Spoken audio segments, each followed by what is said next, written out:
Well, it's safe to say this bill's language, some of it wide open to interpretation, has touched off a lot of concern from Democrats and Republicans, libertarians and old-line conservatives. It's also safe to say that there are smart and serious people out there who worry that these concerns are being steamrollered and that as a country we're not having the serious and plain-spoken debate that the issue deserves. Andrew Sullivan takes it one step further. He calls it legalizing tyranny and accuses the administration of debasing the language of freedom. I spoke to him earlier. Andrew, what is it about this bill that concerns you so much? I mean, your writing on this has been incredibly impassioned. Well, first of all, we don't really know what's in the bill. It's very confusing. It seems as if it's deliberately confusing, and yet they're rushing it into law in the space of a few days. And when you think of what issues are at stake in this law, namely that the President of the United States can simply name anybody on the battlefield, off the battlefield, anywhere in the United States. U.S. citizen, non-U.S. citizen. That's not clear either.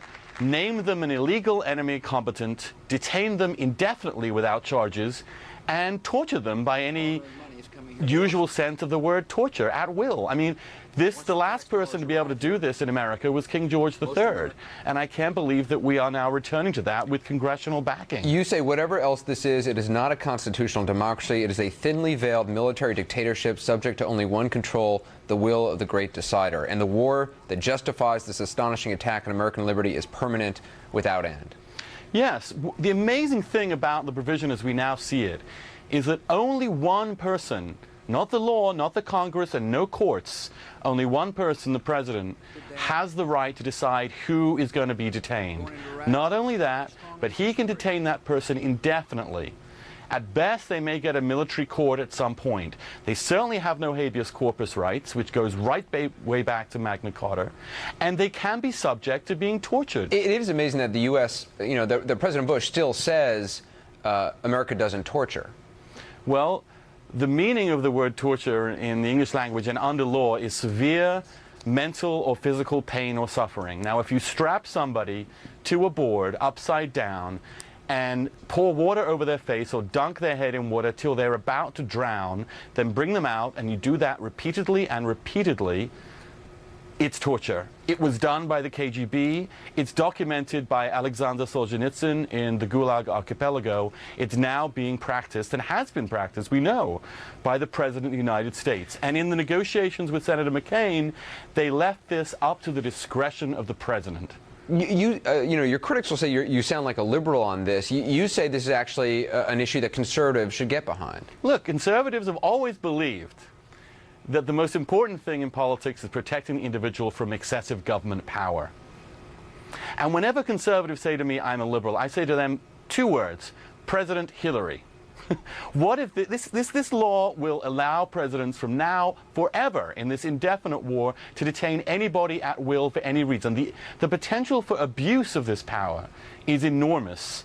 And civil liberty conservatives and people like Bill Buckley or Bruce Fein, Jeffrey Hart or George Will, these people are concerned about the constitutional due process that this is violating. Why do you think, though, this story, what is happening, really hasn't gotten much traction? I mean, people don't want to hear about it. I mean, I know the ratings for this segment are going to go down because people turn this stuff off. That's how it always happens. People always, when these things occur, look the other way. People think it's always going to happen to someone else, or they think that these people are somehow all terrorists. They're terror suspects. 90% of the people we detained in Abu Ghraib were innocent, it turned out, as the U.S. admitted. Dozens of people in Guantanamo were completely innocent, as the Army and military subsequently admitted. So there is no process to determine who's innocent or guilty in these matters. They're being detained without charges. You're writing a lot about it on the blog, andrewsullivan.com. Andrew, appreciate you being on. Thanks. Thank you so much, Anderson, for raising this issue. Well, an innocent man. Imagine you arrive in America, and at the airport, they say you're a terrorist. Within days, you're secretly sent to a foreign country and tortured. It happened to this man. I don't think this was a simple mistake. This was a deliberate attempt to send me to Syria to extract information under torture. U.S. officials believed Mr. Arar, a 36-year-old Canadian software engineer, was a member of al-Qaeda, and they deported him to Syria, where he was allegedly tortured for months. Now, a 2-year investigation by Canadian officials has cleared him of any ties to terrorism. It's also uncovered the mistakes that put an innocent man through 10 months of hell. Earlier today, I talked to him about his ordeal. In a moment, my interview. First, some background. There is no evidence to indicate that Mr. Arar has committed any offense or that his activities constitute a threat to the security of Canada. Those are the words that Mayor Arar waited nearly 4 years to hear. Today, Justice O'Connor has cleared my name and restored my reputation. The report that's given him his good name back fills 1,200 pages and 3 volumes. It describes a nightmare that began in late September 2002 when U.S. officials detained Arar at New York's Kennedy International Airport. He was sent to Syria, where he was born, a country notorious for torturing prisoners. The beating I went through is just beyond human imagination. The cell they put me in, the size, which was the size of a grave, 3 feet wide, 6 feet long, and 7 feet high. It was dark, it was filthy. A special commission in Canada spent 2 years investigating the incident. The report it released last week urges the Canadian government to formally protest American treatment of Arar. And as for the man at the center of it all, he's suing U.S. officials and agencies responsible for sending him to Syria. He's also demanding an explanation from the Bush administration. Well, the Bush administration doesn't call what happened to him rendition, the practice of sending terror suspects to other countries for interrogation. It says it simply deported a man believed to be a terror suspect. Earlier today, I asked Mr. Arar exactly what happened to him when he got to Syria. How long was it before the torture began? The message was clear from the first day that if they do not like my answers, they will be using torture. At the end of each day, they would tell me tomorrow will be worse.